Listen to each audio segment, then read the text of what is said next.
अच्छा को बगला इथे भोलारी का आप लोगों का मन हम देखा था एकदम बौखलाया रजनी तो बल फुला गई है अब बल फुला के अपन को अपन डाल लू अब फंस गई जा बीच में देर मोहनिया जन हतन पार हो गए यार प्रयागराज गाजीपुर फंसा लो इन्हों को ठीक है बा यार सुना यो जन हतन अपन लटका फटका झटका नहा के निकल गल यो अपन लगा के निकल गई लेकिन शुद्धता का परिचय दे रही है और अपने से सीनियर का सम्मान भी करें कहीं कि नहीं आप चाहती तो यो अपन 1.5 घंटा फंती के मैंने थोड़ो कर हमारे से आपका कौन असर ना हम समझावा बतौली एक जने कहवा कि ये तो हाथ 2 नंबर पे हो जा हमका ही कबूल न हो जो कलाकार दूर से आए हैं जो बड़का आप लोग बनौले हुआ तो बड़का के अंदर बड़कपन भी भूख के चाहिए आप लोग बड़कवा बनौले हुआ भी रहा था तो बड़कवा केसर पहलवान में दिन कोई लोग था जा गईला कहा भी रहूं आवा तोहरे बिना माफी उदास ले बता तू है सुत गई का मन काउ क्यों काट सवल्ला बेचारा अकेले में याद हो कब आजा सवलो कहना जा बढ़िया रहे नहीं ऐसा ना आवा वीरू सरदार को मालूम कि केसर पहलवान को बाइज्जत मंच पर पहुंचाई बात नहीं बने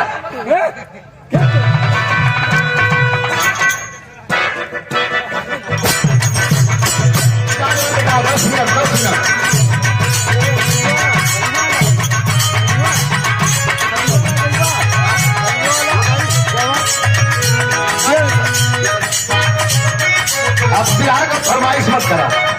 रेंद्र भैया एक बिहार हमारे मन से गाओ ऐसा बिहार गाई देना आप लोग सुन ले ना होगा सही है ना एकदम नई बिहार सुना गई शीर्षक बिहार का ज्ञान पहेली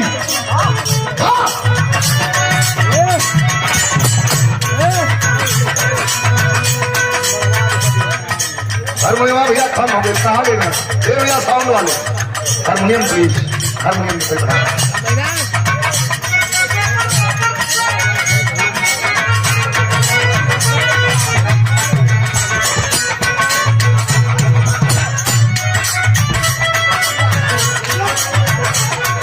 दिखाई हमारा भतीजा हूँ मेरे केसर भैया का छोटा सुपुत्र हूँ और पुरस्कार दलन 500 रुपया बचवा के हे जब बैठा बगल में हे जब बैठा बेटा ये जब बैठा लोग बैठा अगर तो घूमवा के पास तो जाकर मौसम की ओर घूम जा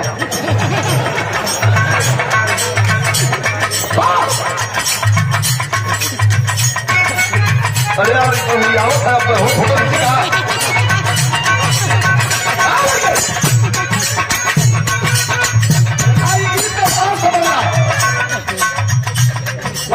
अब तो जगह है भैया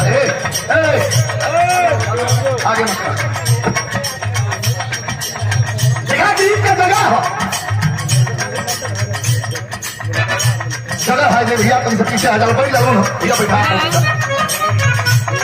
रात भर में कम से कम 10 मिनट का समय था दोनों प्रेमी और प्रेमिका के बीच का भाव हो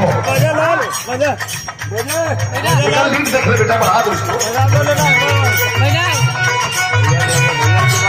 और लड़की का बियाह कहीं और होगा लड़का बड़ा दुखद मन से विदा करा था गीत का भाव देखा करी नहीं सरल है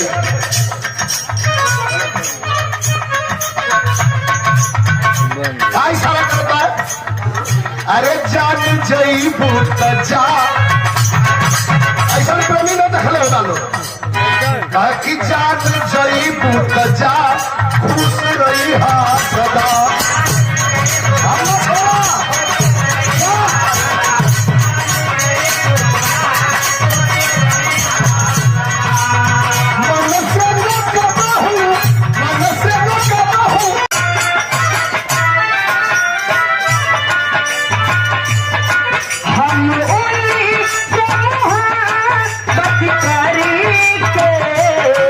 दिन रात सनम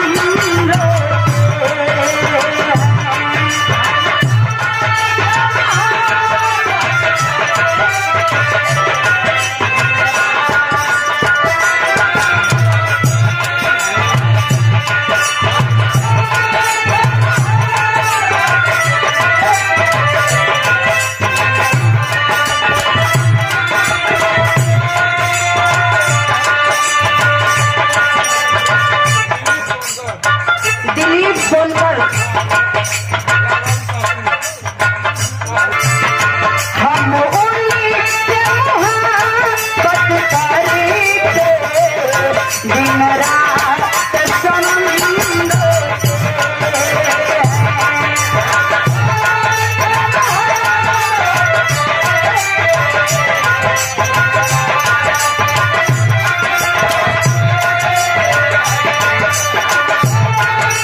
था, लेकिन अब हमें अच्छा लगता है।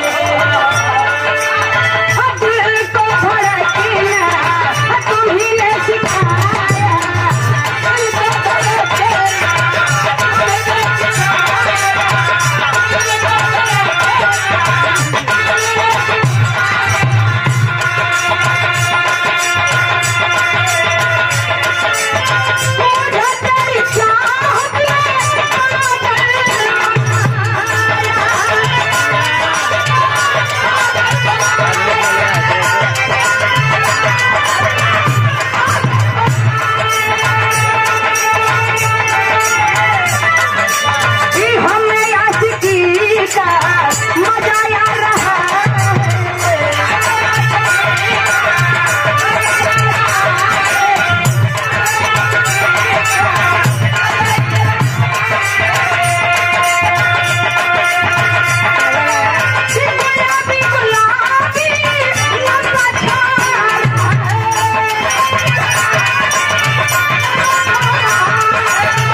इस भाव पे खुश होती 500 रुपए का पुरस्कार बहुत बहुत प्राप्त। भैया का नाम लो राजू दीवाना लाई वाले मिक्स करके तो मतलब कुछ खोलिए जाते हैं, खाए वाला भी तो नहीं है। बहुत बड़ी माया पुरस्कार बहुत बहुत प्राप्त। इतना मैं चाहूँ तुझे को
न दीदी जी के और उनके पार्टी वाले को तनी चाय पिवा दी। ठंडी का मौसम है और हरी हो गई बा, चाय का सख्त जरूरत है। नजरे झुकाओ, नजरे उठाओ,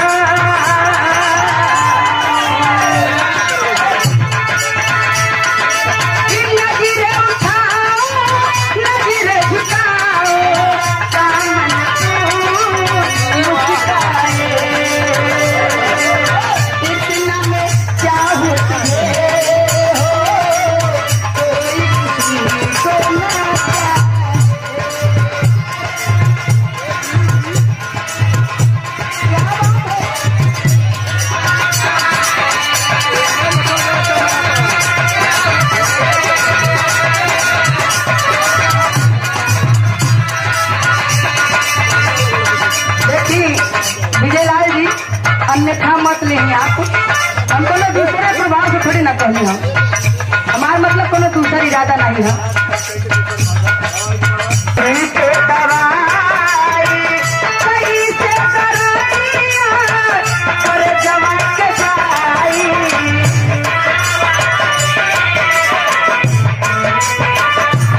अब उनका से पता थोड़ी रखेगा स्टेज आप तो गलत है लेकिन अगर ये क्या कहता है सीधी देखा नहीं है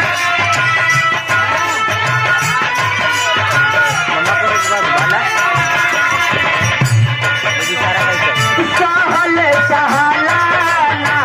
शर्म से जुदाई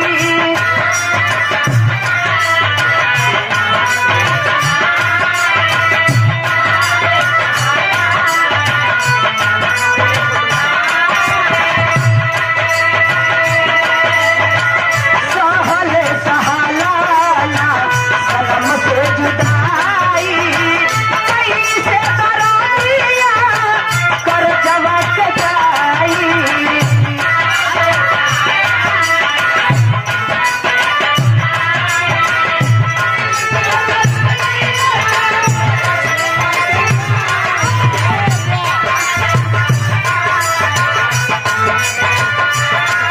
कैसे कराइया